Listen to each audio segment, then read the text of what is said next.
أهلا ومرحبا بكم في برنامج داخل واشنطن. أنا مضيفكم روبرت ساتلوف. بالنسبة لمعظم الرؤساء فإن هدفهم هو تحقيق بعض الإنجازات في أول 100 يوم من توليهم السلطة. أما بالنسبة لدونالد ترامب فيبدو أن الهدف هو أحداث تغيير جذري في السياستين الخارجية والداخلية في أول 100 ساعة من توليه منصبه. في أيامه الأولى في المكتب البيضاوي أصدر الرئيس العديد من الأوامر التنفيذية وأدلى بتصريحات سياسية جارية أسعدت مؤيديه وأثارت غضب منتقديه وأثارت الاهتمام من جميع أنحاء العالم. فمن فرض الرسوم الجمركية على أقرب خلفائنا كاندا إلا تعليق كل المساعدات الخارجية إلا بد من ترحيل أعداد كبيرة من المهاجرين غير الشرعيين. فقد تصرف ترامب بسرعة بشأن وعوده الانتخابية. فهل ينجح في كل هذه المبادرات أم سيصطدم بجدار من المعارضة؟ لمناقشة النشاط المبكر للرئيس يسعدني أن أرحب باللجنة من الخبراء السياسيين أليكس بولتون ونايومي ليم. Welcome back to Dakhel, Washington. Well, Donald Trump wasn't just preparing to run for president, he was preparing to be president. And we can tell by the flurry of activity in his first few weeks in the office. He did not waste any time signing dozens of executive orders and making declarations on everything from Greenland to Gaza.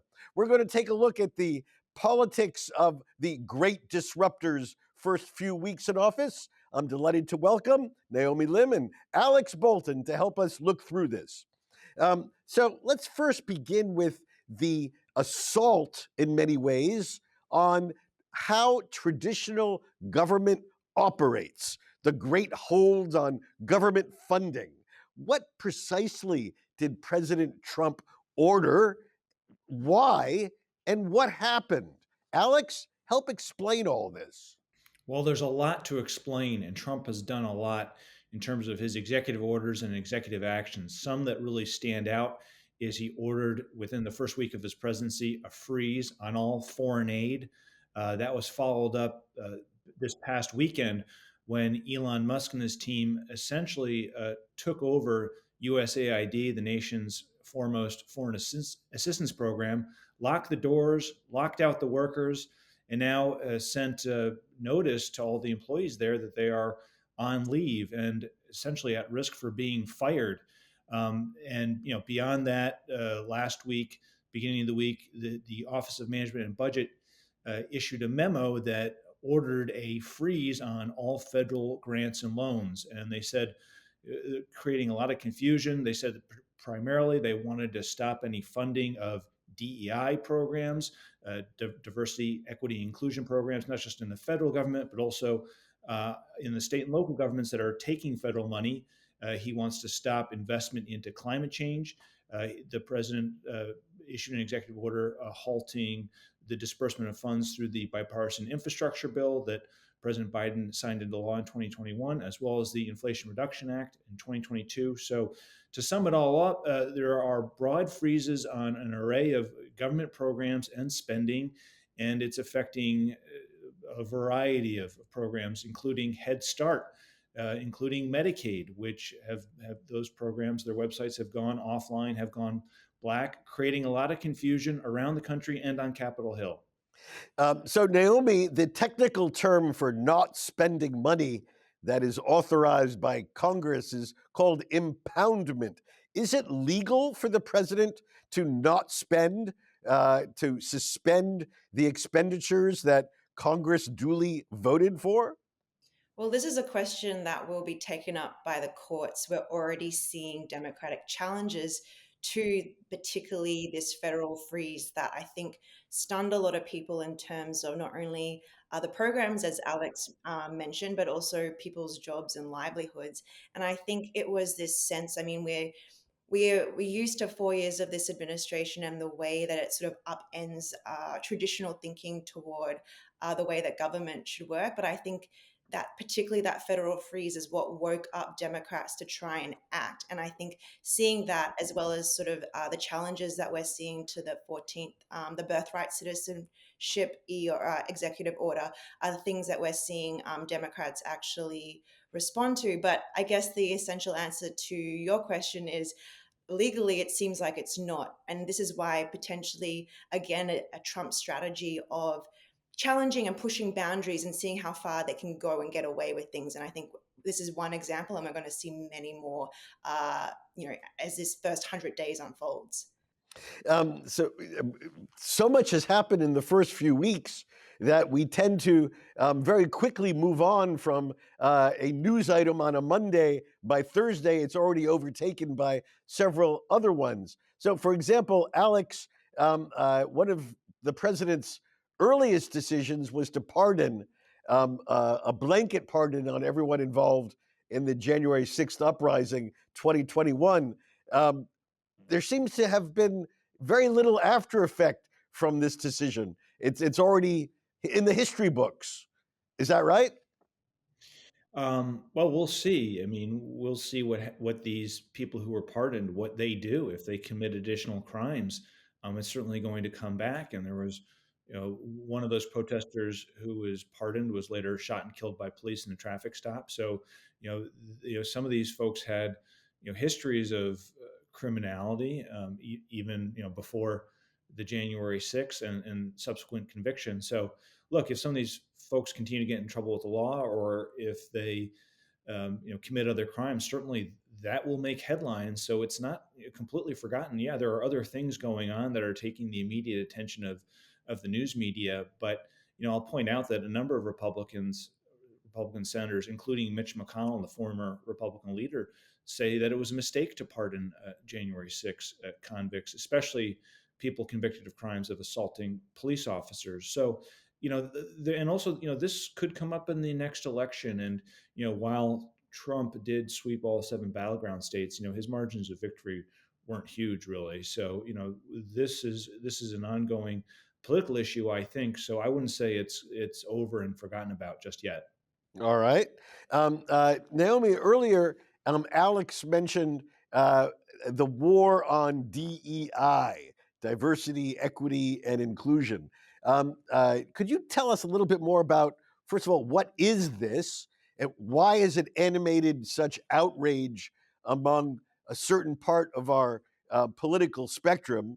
And is it something that one can root out from government? Well, the Trump administration is certainly trying.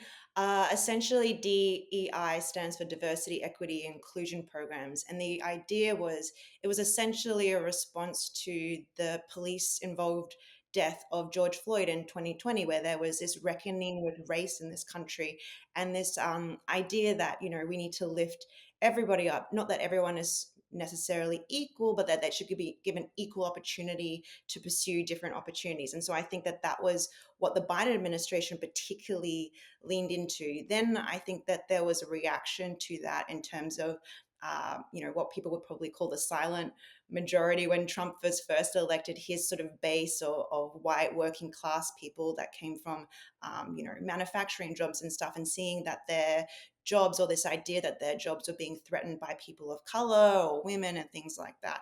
And so there was essentially this idea that Trump is trying to return jobs and things like that to a meritocracy where people's merits are placed in front of their sort of identifying features. And we're already seeing the ways that that affects public policy. I mean, the Supreme Court overrules sort of affirmative action in schools, and you have reports from different sort of Ivy League education saying that their institutions saying that their intake and enrollment of people of color is much lower. And so I think that we're seeing how this all impacts sort of the way that these communities can have access to different things as well.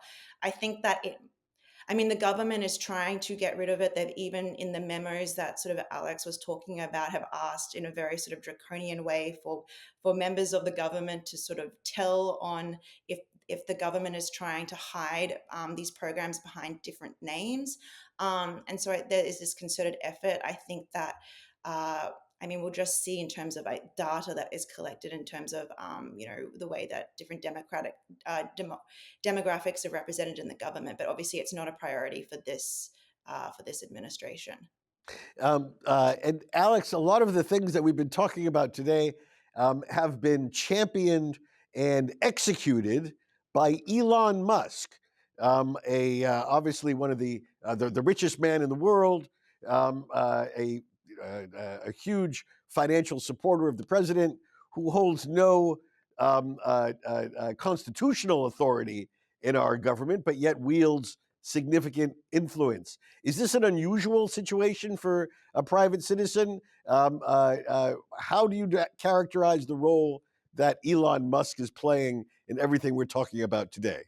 Musk is a special government employee, so he's not completely a private citizen. He is a part-time government employee, as Trump designated him. But what is very unusual is that he just has a vast amount of power and authority, and he's exercising it very aggressively.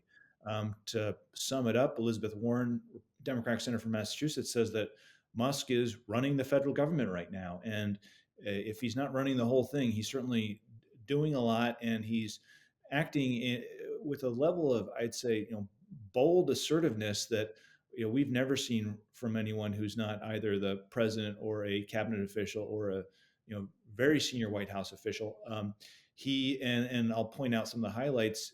He gained access. He gained access from the Treasury Secretary Scott Bessent into the federal payment system, giving him insight into basically every single payment the government is making. And what Democrats are worried about is that not only is he able to read these payments and see what's going on, but that he could actually exercise control. And by the way, these include payments to government contractors who are some of his competitors. So that's a red flag that's being raised right away.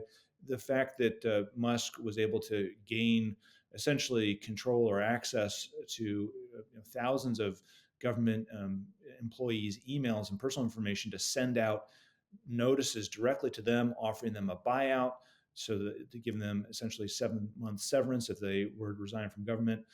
So he is doing things that we just haven't seen before. He's trying to almost unilaterally, you could say, make deep cuts to spending, either by shuttering USAID, by offering buyouts for federal employees to leave government, something that hasn't been authorized or appropriated for by the Congress. By who knows what other. I think what Democrats are worried about is that he could use his access to the federal payment system just to stop paying the bills on certain things that he doesn't deem priorities. So is this unusual? Yes, but is he entirely a private citizen? No, he's a special government employee, as I mentioned. All right, special government employee. Naomi, one of the other areas where the president has been, to use Alex's term, bold in his first few weeks, the world of tariffs, threatening our closest allies as well as our leading global competitor, but in the end, only imposing them in a fairly modest way on China. Big threats to Canada and Mexico, but in the end, not following through. What do we take away from that experience? So, in reporting out this story, I was speaking to a lot of trade experts that sort of understand the economy more than me. And they were sort of saying that this essentially comes down to power. It's the way that Trump has this idea that he can leverage it not only against adversaries, as you mentioned, but also allies, and for things that we're not necessarily sure that he achieved anything new from. So, for example, the way that Mexico and Canada delayed this imposition of 25% tariffs for a month is that they offered to send, I think, 10,000 troops to the border each. As well as, I think, like at least in Canada, Justin Trudeau, the outgoing prime minister there, also said that he would appoint a fentanyl czar. Now, in the previous administration under Joe Biden, they also gained concessions, at least from Mexico, to send troops there. So there's this idea that the White House is underscoring the idea that it's a permanent force there as a way to sort of get something new out of it. But I think this is a demonstration of how our allies and partners around the world have to deal with this administration, what they can say in public to make sure that he gets a win, but then they also protect their internal interests. But I think particularly, at least with the Mexico and Canada tariffs, there's this sort of overarching idea of whether Trump was doing this before the trade deal between the North American countries is reviewed next year. Maybe that's something that he was trying to do. But the economies are so linked that these tariffs, I think, were sort of seen to be impractical. And you saw the markets react to that, where they were skittish just before the announcements. But after the Mexico and Canada announcements came, the market equilibrium, it came back to normal. And I think that we're seeing this, it's a built-in factor where a lot of this is talk and rhetoric, but eventually I think there'll be some sort of deal made at the 12th hour. Likelihood to have some sort of deal at the 12th hour. Okay, when we come back after the break, we're going to look at a range of other Trump initiatives in his first few weeks in office, including the idea to turn Gaza into an American Riviera. We'll be back with Alex Bolton and Naomi Lim in just a moment.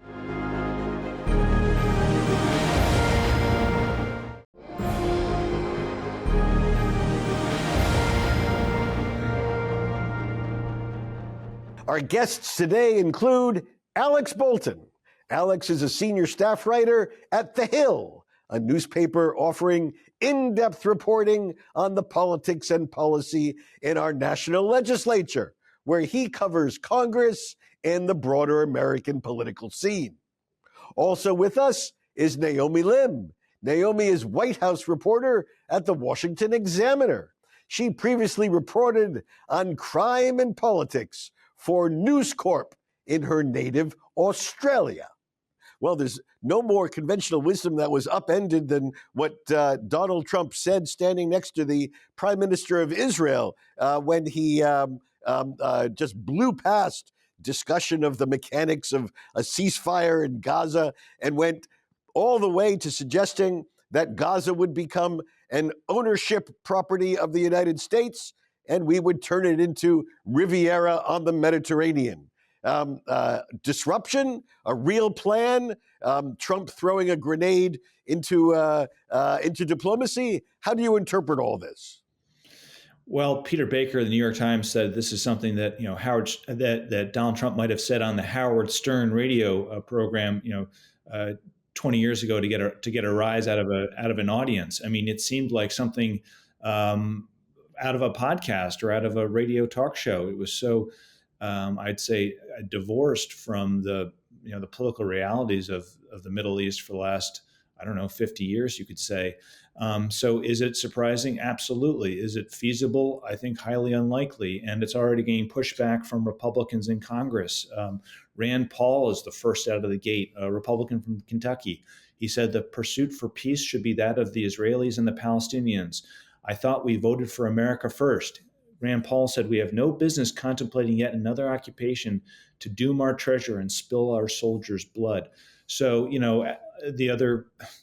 there are a number of problems here. It's going to create tensions with our Saudi allies, for example. It's going to create tensions with our Jordanian allies. It's going to create problems with Egypt. And then the other question is, where are you going to get the funding for this? It would be hugely expensive to rebuild. I think what was especially alarming to people like Rand Paul is that Donald Trump is talking about sending U.S. troops there if necessary. extremely dangerous, volatile situation. There's no appetite in Congress for doing that.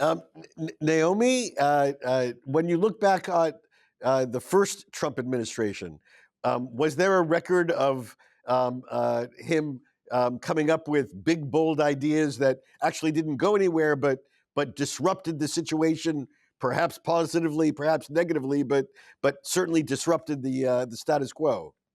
Well, it was interesting you asked that, because this idea of uh, Trump bringing his real estate mentality and also reality TV show mentality to the presidency was something I think we saw in his negotiations or talks with the North Koreans. And we had this distinct memory of them putting together a video to show Kim Jong-un what North Korea could be like if he opened it up to the West and capitalization. Like, I think there was mock-ups of hotels on the coast along that island.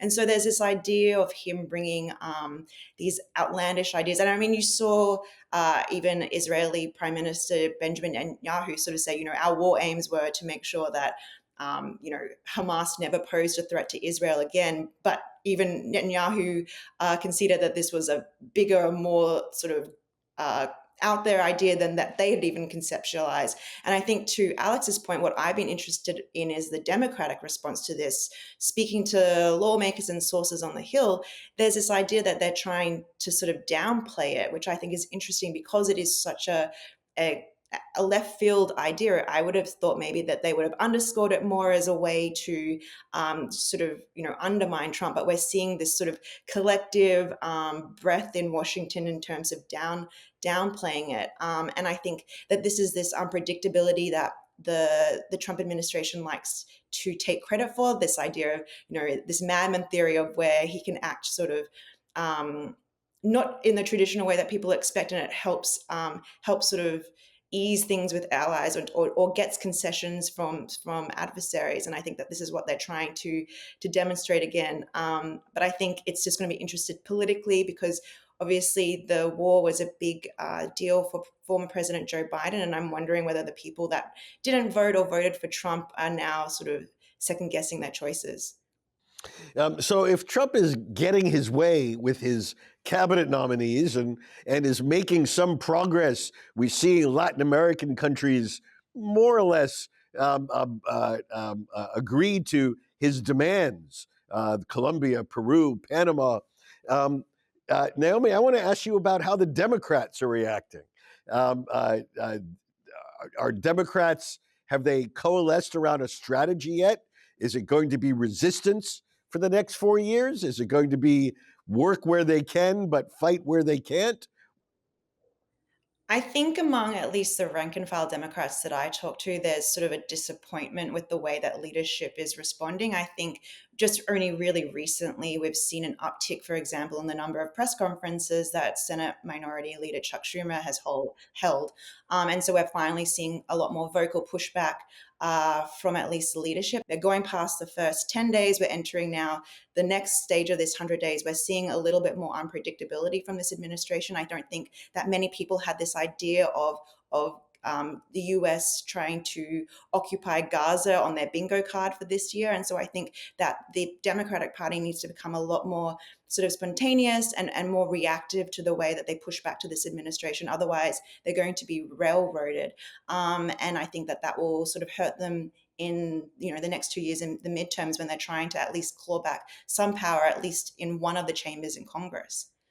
Alex, the Democrats got together and elected their own new leader of the party. Who is he? What does he stand for? The Democratic leadership in D.C. supported his opponent, Ben Wickler. And I would have thought that Wickler, who had support of Nancy Pelosi and Chuck Schumer, would win that race. The fact that, Ken Martin did, goes to show that maybe Schumer's and Pelosi's influence is diminishing a little bit, especially with Democrats around the country. Democrats off balance as Trump continues to take the initiative in every new way every single day. وبهذا تنتهي هذه الحلقة من برنامج داخل واشنطن. إن كانت لديكم أسئلة أو تعليقات حول هذه الحلقة، خاصة فيما يتعلق بالحرب التجارية الجديدة مع كندا والمكسيك. أرجو التواصل معي عبر تويتر على هاشتاج Inside Washington أو مباشرة @RobSatloff. نراكم في الأسبوع المقبل، وحتى ذلك الحين شكرا لكم وإلى اللقاء.